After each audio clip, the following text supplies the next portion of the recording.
আরে কার্তিক দা তুমি তা করতেছো কি তার লাগে? তুমি আমার কয়েকটা দিন সময় দাও, তোমার টাকা আমি দিয়ে মা খালি দিব্যি কাটটা কইতেছি। দাদা তুমি এর কথা একদম বিশ্বাস করো না, এলো টকবার সিটিং বাজ। এই তোরে কে কইছে মাঝে দা কথা কইতে? এরকম যদি মানুষের তুবরা দিকে ক্যারেক্টার বিচার করতে হয় তাহলে দেখবে বাদরাম সে কেডি কুত্তা এত ফুটকি মেরে যাবো।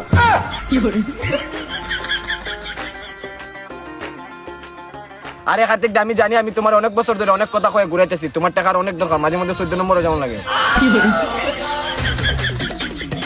তুমি মিছা কথা কয় না বুঝি, তুমি ডেলি আমরা মিছা কথা কয়া ঘুরাও, আজ যা টাকা না লই দিতাম না। টাকা কি তো আমার সাহের ভিতর থেকে বের দিতাম। স্বপ্না, আরে ও স্বপ্না, কি তো হইছে অত সিল্লাও কি তার লাগিয়া? বাড়িতে কেউ আসলো না কিটা? তে মানুষ আইতো না, মানুষের চিটিং বাজি করে করে আমি নিজে তাকল লুকাইয়া মানুষে আয় আমার কথাও না, আমি কি আর সামনে মুখ দেখাইতে পারি? সাদনি রাইতো যে বিডি ল্যাং ঢে করে এই বিডির আবার শরম। আরে শুকুরদা তুমি আমার কয়েকটা দিন সময় দাও, তোমার দাদুর টাকা আমি সব দিলমু। আর এর সাথে সাথে যদি আমার টাকা না দে তোর বাড়ি ডজারটা ভাঙ্গা লাউ কেত লাগাইনি। তুমি আমার লেউরার কেত লাগাইও।